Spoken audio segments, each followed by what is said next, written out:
gradually rehabilitate themselves over a long period of time.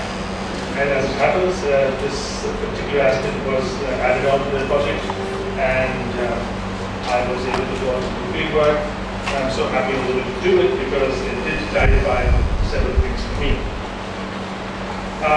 When I said the new normal, I think I should also emphasize that the view that what was present or prevalent earlier was a normal situation where things were calm and placid, a kind of halcyon days kind of syndrome, is not really true. In fact, if we have to learn anything from Talbot Parsons, it is this, that society is a powder keg of diverse forces. And therefore, the challenge really is to understand how does society cohere or stay together in spite of these diverse forces. I think this is really true of any situation, including the one that we're discussing regarding religious antagonisms or religious rehabilitation or after ethnic violence. I have decided to take, I decided to take Ahmedabad and Bombay as an area of study because in all these areas we had, of course, the attack against Muslims, but also there was a clear difference in the two cities and the politics that these two cities symbolized over the last 20 years or so. But to carry on from what I said in the morning, just as another continuation,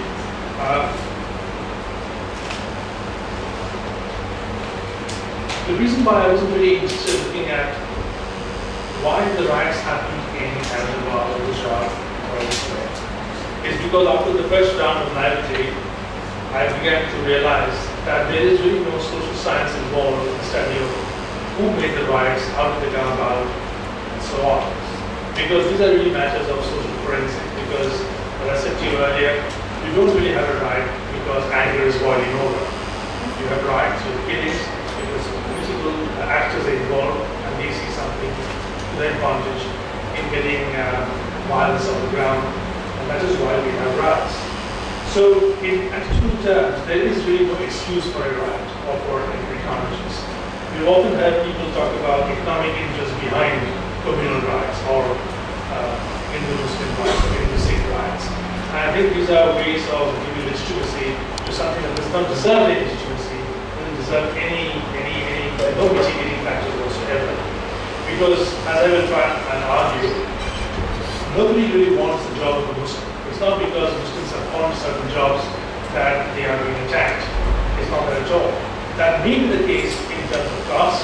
That's also the case in terms of linguistic conflicts. But when it comes to Hindu-Muslim or Hindu-Sikh or what I call ethnos-centered confrontations, the idea of economics or jobs being the major motivating factor is really quite misplaced and incorrect. So, returning to Bombay and Ahmedabad, the reason I took these two places is because I want to see if the nature of the administration makes any difference to what happens after the riot is over.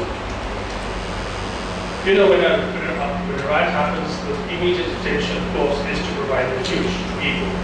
We are all interested in knowing who did what to whom and for how much. But after a period of time, we generally tend to lose interest in the victims. Some of us, of course, continue to press for their claims, especially those who are fighting for justice, for what they think is justice. After all, people have been killed, their homes have been looted and burned, so the question of justice is ever present. But other than that, most of us tend to generally lose interest in what happens to riot victims over a long period of time. It's just as well I decided to do this project because I learned a few things that I wasn't really prepared for. And for that reason, I think it's worth my while to exchange some of the ideas with you. So not only is it important to understand what difference do different state administrations make to or contribute to the rehabilitation of Muslims, it's also important to know what difference does it make if in a society you have elites among the minorities, and a society where, actually speaking, there are really no elites among the minorities, or minority elites are really insignificant in number. Third, there is also the history of the place. Bombay has a certain history, Ahmedabad has a certain history. And do these two diverse histories contribute to the ways in which rehabilitation occurred in the case of the Muslims? And finally, the most important, I think, is what is the role of faith-based organizations, or what we call NPOs? What role do NPOs play in the rehabilitation process of those who have been affected by the riots? Now, when we discuss NPOs here, remember this whole topic, the whole seminar is about religion, community, and citizenship. And when we mention the word NPOs, or faith-based organization, we are really directly talking about religious organizations, and we should enter the discussion in a very clear and concrete fashion. Now, as you all know, I will not go into the details of how the riots happened in Bombay years and years ago, and I will another one in 2002. Suffice it to know that, as you know, people lost lives, lost their homes, lost their jobs, and they were scurrying about looking for shelter. But it happened somewhat differently in Bombay, because in Bombay you didn't have the kind of brutality that was experienced by Muslims in Ahmedabad or in parts of Gujarat. And in Bombay, after the first round of violence, in which people lost their lives, some people lost their limbs, burned, homes were damaged, burned, razed to the ground. Slowly, the city was able to provide room for the Muslims to come back and occupy some of the spaces they occupied earlier. But in Ahmedabad, the situation was really quite different. In Ahmedabad, well, for months, Muslims were too scared to go back home. Even today, there are large number of Muslims in different autonomy disciplines, for which I'll talk about later, who are reluctant to go back to their homes. Some of them don't even know whether homes are standing or not. They left it locked, and some of them just closed wide open and ran. This is true of Ahmedabad, as it is true of some parts, some cities outside of Ahmedabad, and also true of many villages in that region. So the scale of carnage, you know, was really quite bloody in Ahmedabad, for which reason I think the fear factor is that much greater amongst Muslims in the city. I don't recall having mentioned this to you, but I may have. When the riots or killings happened in Ahmedabad, Shah Alam Mosque, you must have heard of that, as I mentioned earlier. When Shah Alam Mosque was where the bulk of the refugees were housed. And as you know, camps were set up in different parts of Gujarat and Ahmedabad also. There were 17 camps at least. Thousands and thousands of people were in there.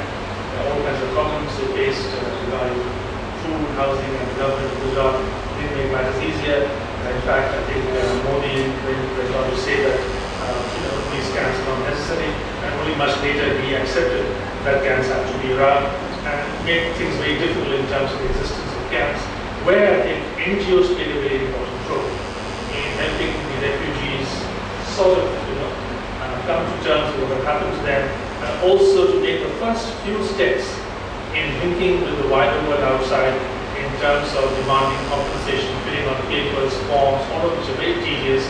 And a large number of NGOs did a wonderful job in helping the Muslim victims make at least the first few steps towards linking up with the global world. Now, years have passed. What has happened to them? How have they coped with the disaster? Or some people say that they can't. I think we can look at it in terms of two or three rubrics. The first is that of the economy. Now, in Ahmedabad, there's no place as like in Bombay. You have Bombay, you have Puja Chowk, you have Baikala, you have Post Chowk, where Muslims dominate the commerce of the area. In Ahmedabad, we really don't have these kinds of localities. The Muslims are dominating commercially. And so, even the well-to-do Muslims were under some degree of pressure. They also hid and were hoping the storm will blow past and they will not be noticed. Some Muslims, the Chadia Muslims, for example, who run restaurants in Ahmedabad, even tried to have camouflage their business interest by giving the restaurants Hindu names. But that didn't really work out very well because those restaurants were targeted and attacked, which only shows that people knew well in advance which establishment was owned by Hindus and which establishment was owned by Muslims. The interesting thing is that in Bombay, over a period of time, Muslims were able to get back to their earlier occupations with less difficulty than in Ahmedabad. In our survey, we found about 48% of those who we interviewed said we found our earlier job, not earlier occupation, found a job in fact. But in Ahmedabad, the numbers were much lower, around 23 to 24%, though in a large number of cases, they did work at a job which was somewhat similar to the job they held earlier. Now here is the trick. When I met Nawab Malik, who was a very well-known politician, he was a minister as well in the last cabinet, he told me that you can't keep a Muslim down because we specialize in things like repairing your air conditioner, your car, machine tools, gadgets of various sorts. We are in the informal sector, we are entrepreneurs of various kinds, and they also helped in reconstructing homes of people that were damaged. And those who were quite happy to go back home, some of them were helped by these organizations, state-based organizations. It is true that there were lots of people who could not avail of these opportunities. But it must also be said that to the extent possible, these NPOs did very good work and did provide relief when relief wasn't coming from any other quarter. So I think one must acknowledge that. When I went to Gujarat in 2002 for the first time, I didn't know about the work that the NPOs were doing because they don't write about their work in the internet. They're not, internet savvy like the other NGOs are. So when I went to Gujarat in 2002, I had no idea. If I had not been on them myself, I had no idea of the kind of work the NGOs would do. I would have thought all the NGOs, are filling in the blanks. But really, it was quite the reverse. The NGOs had not contributed much at all in those days. And as one NGO leader who was earlier the GNU told me, that unfortunately the riots, the killings happened at the end of February, very close to a financial closing year, and we had no money. So all we could do was give a few cans of fried milk, a few cardboard sheets. In fact, many of these Muslim refugees at that time were very angry with the NGOs for not doing enough for them. But the NPOs stepped in, and the NPOs are not written up in the internet. So if you're doing an internet research, you will be missing out a lot. If you go there, however, you will find the NPOs did most work in Ahmedabad. However, they were not present in Bombay. Now, what does this tell us? It tells us something about the city, isn't it? The two cities have two different histories. In one city, it was not necessary. In the other, it was necessary. In one city, Muslims were able to find their feet through other means and with the help of citizen committees and with the help of political parties. Remember, there are many powerful Muslim politicians in the Congress party in Maharashtra. But that was not happening in Gujarat, east of Ahmedabad. But here comes the complication. Rabindranath Tagore once said that he was walking down Shantiniketan and he found Vimal ducking very solid and avoiding it. So Rabindranath turned to his companion and asked the question, why was Vimal avoiding me? Have I done him a favor? And this is what happened to do people a favor. The NPOs stayed on and had a long relationship with those who reside in these colonies. They did not give those who were residing in these colonies ownership rights because they said if you give them ownership rights, they might sell the property, they might rent the property. We want the property to be used by them. They can live there perpetually, but they can't sell it or rent it out. And this was a cause of friction between them and the NPOs. And by the time I went the third or fourth time, I found the friction developed to quite an extent. And there were very loud, angry demonstrations against NPOs.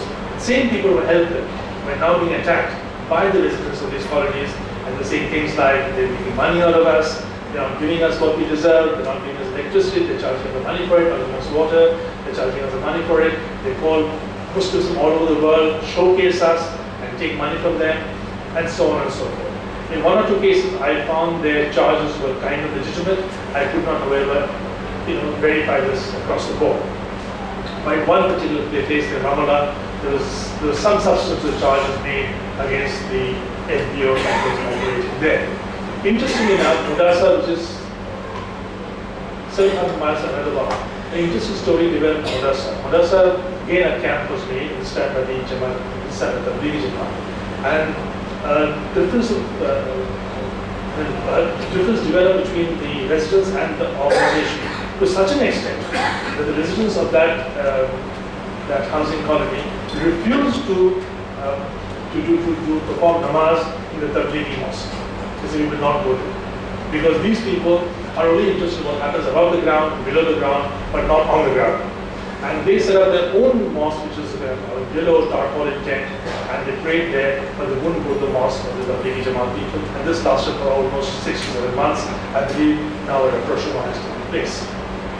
So we also find two other areas of interest. One is that of education. In Bombay, the Muslims say that we are interested in Urdu medium education or English medium education if you can afford it. But they are not at all serious about Marathi education. They say Marathi is not a language, we will not take our children to a Marathi medium school. We are from UP or from Bihar and our language is Urdu. And that is it. And of course, there are lots of schools, and by the way, in Bombay, about a month or so after the riots, children began to go to school, they were catching trains and going to school. But in Ahmedabad, the story was very different. They were afraid to step out of their homes, the children were afraid to step out of their homes, the parents were afraid to let them go, and in many cases, the parents accompanied them, so that became difficult. And girls were the first major dropouts, Muslim girls from schools in Ahmedabad. But the interesting thing is that most of the migrants, Muslim migrants in Ahmedabad are also North Indian, not all, most of them are also North Indian. Most of the poor Muslims who were killed in Ahmedabad and elsewhere were not Gujarati Muslims in that sense. They were also migrants. But here, the Muslims wanted their children to go to Gujarati medium schools because they felt that the only way out of poverty for them and vulnerability for them is that the children go to Gujarati medium schools, and they did not want to go to madrasas or anything like that, Muslim schools or anything like that. They wanted to have Gujarati medium schools which taught them the basic education they could raise, boards of education. This was also true of the Islamic Relief Committee. Even the schools they set up, they wanted Gujarati medium and they wanted the curriculum to be that of the state board. You have the Anjuman schools where there is a clear directive that nobody will speak Urdu in the school, everybody must speak Gujarati. Girls and only girls have the option in class 9 to 11 to learn Urdu, option, but boys cannot. Boys must learn Gujarati all the way. As this will be a function of fear, I don't know. So one Muslim gentleman told me that we are worried that a Urdu phrase may slip out, you will be identified. And this is quite a terrible thing. Nevertheless, this is what most Muslims want in Gujarat. They want schools, quality schools where children can go. And today they don't find them because some of the good schools are in Hindu localities. And even today, after so many years, they're afraid of going there. So I'll take 5 minutes on this. Okay? Then you have 5 minutes. Then you have kind of ghettoization. In Bombay, the ghettoization has happened differently. Over a period of time, places like Mumbai and Hoshibara, which are about an hour and a half from Bombay, have developed. Real estate agents, commercial heavyweights are able to really point out the benefits that the imams themselves will have because they show them that they themselves belong to the OBC categories. The third strict significant conclusion that emerged really was that again electoral politics provides a very complicated and sometimes you might want to say, if you want to meet categories, messy situation for us, where the documentation needed for your caste really is far more difficult. And this is something they are able to achieve when the Shiv Sena is in power. So the dynamics of electoral politics creates on the ground this toing and froing, meandering across groups and communities, which is not quite evident when we look at its pan-national pattern. And that is an element that we need to factor into our analysis. Well, a quick word about the third case study, the Neo-Buddhist. Now, Neo-Buddhist is really very significant and important because here is a group that sees religion and religious practices as a basis of its disadvantage and discrimination, but decides really to organize its struggle for self-respect and dignity by dawning on a new and different religious identity, which is not quite the same as the rest of Buddhism. It is different.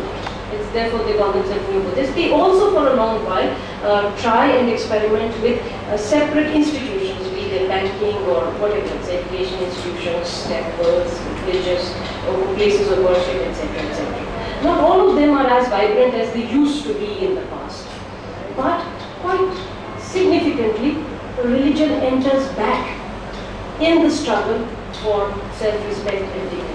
And this is something, of course, which is there elsewhere. When the Valmikis, for instance, are organizing in Punjab, they also organize, they also use parallel religious occasions to conduct, separate ceremonies and to galvanize people, mobilize them, and to really express what are their main concerns and agendas, etc., etc. So those are the three case studies and the analysis. And what can one say by way of conclusion, since the time is out and I've told that, well, you can see here that religion, of course, is something which becomes instrumentally available for accessing development.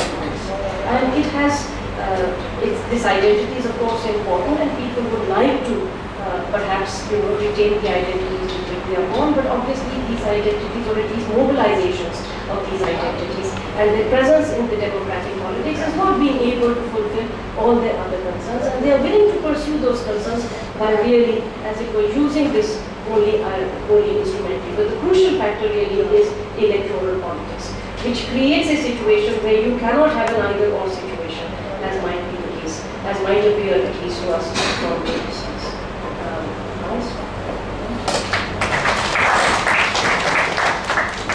It's not our position at all really to say, and therefore I think what follows from this also is that we are not really saying that any one particular political party, religious or non-religious, has been really, working singularly for the interests of the marginalized sections.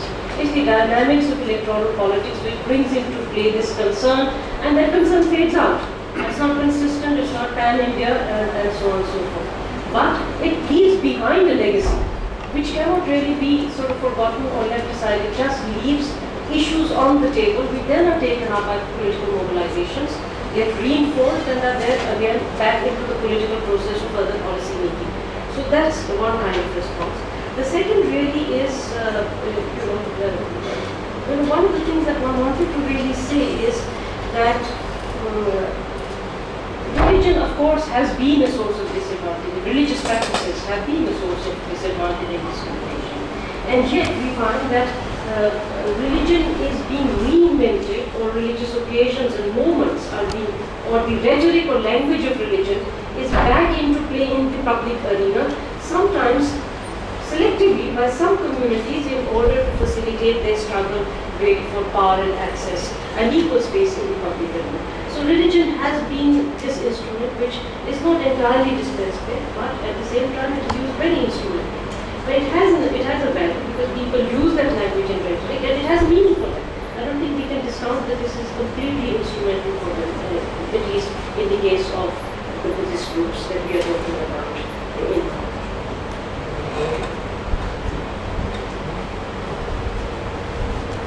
Okay, I'll try and respond to some of the questions. I don't think I can respond to all. Coming to this whole concept, some people talk about the semantics of the term madarsa. Yes, the alternative framework within which religion and development nexus came to be analyzed was the issue of the growing recognition that, for a variety of different reasons, that religion is a source of personal identity and social solidarity in society. People within the community may have a shared historical past. They may be the object of a shared end receivers of public policies. So they could also really be clubbed together because their faiths have been linked for a variety of different reasons. So they form solidarities.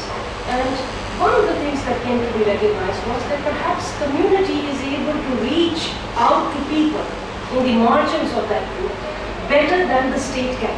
So this is a kind of framework that emerged on the recognition that the state has not been able to reach out to all sections of the citizen population or the residents in that particular area, and marginalized groups needed really to be reached out to. So communities do this better than the state.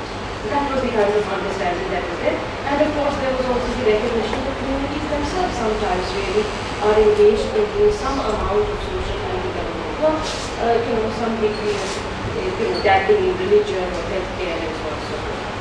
Now, this has been the framework within which this entire question of the role of religion within or for the pursuit of development should be analyzed. Quite clearly, this was an understanding very different from what really informed the liberal democratic discourse earlier, partly because within that framework, religion was a source of private life. It was an important identity, but not something that should mark really the public life.